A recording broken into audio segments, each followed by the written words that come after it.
Welcome back to my channel. আজ বানাচ্ছি vegetable chop. ভেজিটেবলের মধ্যে এগুলো নিলাম: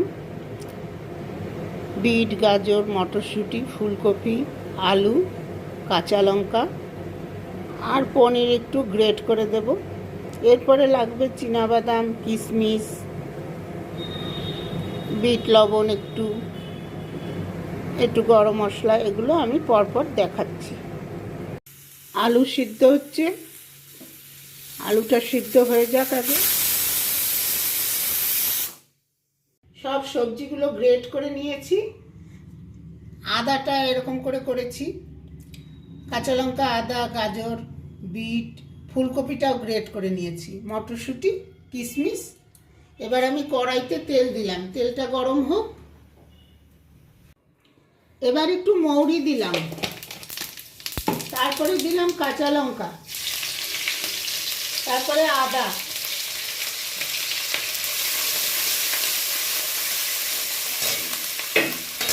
এবার মটরশুঁটি,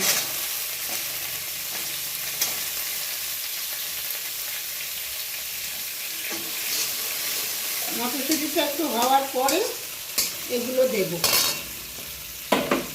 মটরশুঁটিটা প্রায় হয়ে গেছে। এবার দেব ফুলকপি, গ্রেট করা ফুলকপি। তারপরে দেব গাজর, তারপরে বিট।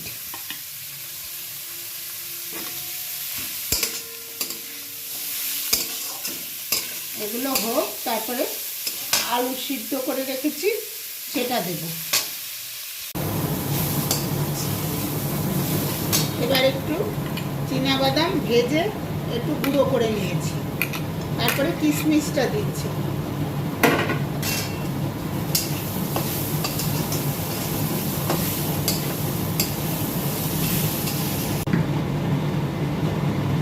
এবার সামান্য লবণ দিলাম, তারপরে হলুদ,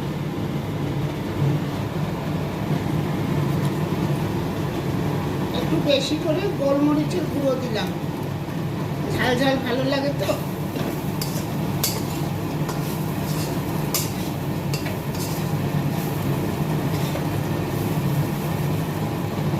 মটরশুঁটি সিদ্ধ হয়ে গেছে, সব সিদ্ধ হয়ে গেছে। এবার আলুটা দিচ্ছি, আলু সিদ্ধ করে ম্যাশ করে রেখেছি।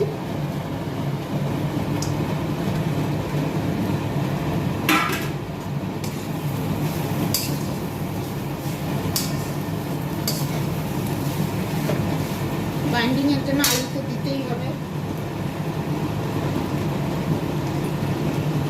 একটু গরম মশলার গুঁড়ো দিলাম। মোটামুটি ভেজিটেবলের পুরটা তৈরি হলো।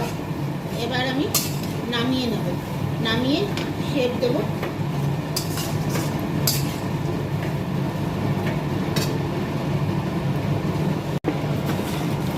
একটু চিনিও দিলাম। মোটামুটি রেডি হয়ে গেছে আমার পুরটা। এখন নামিয়ে শেপ দেব।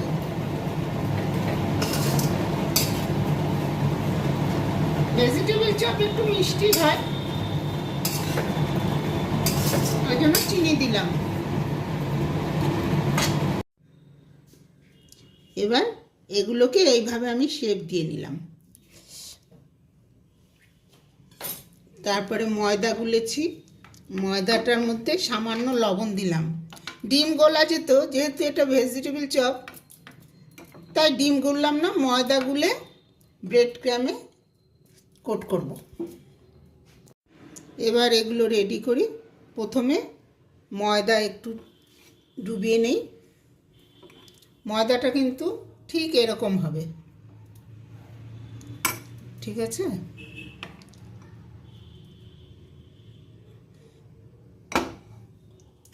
তারপরে এটা দিয়ে কোট করব।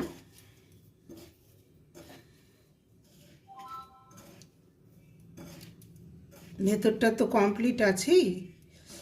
এবার ওপরটা একটু মোটা করে দিই, অসুবিধা হবে না। এরকম এক একটা করে আমি রেডি করে নিচ্ছি।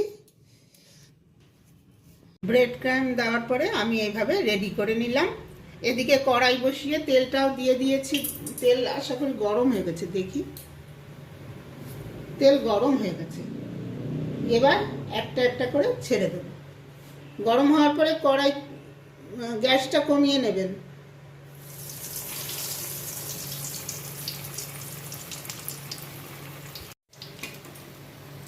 এই ওপরে একটু একটু তেল দিচ্ছি।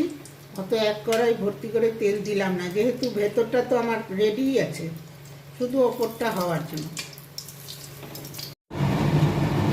ভাজা হয়েই গেছে প্রায়।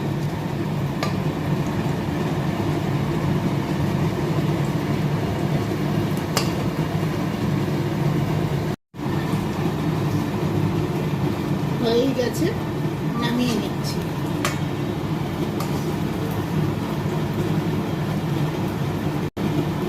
নামাবার সময় গ্যাসের ফ্লেমটা বাড়িয়ে নেবেন, তাহলে তেল সব ঝরে যাবে।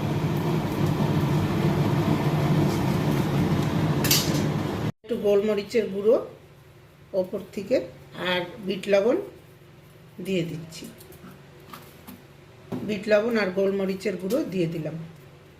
সস দিয়েও খেতে পারে কেউ কেউ। দেখুন কীরকম মুচমুচে হয়েছে।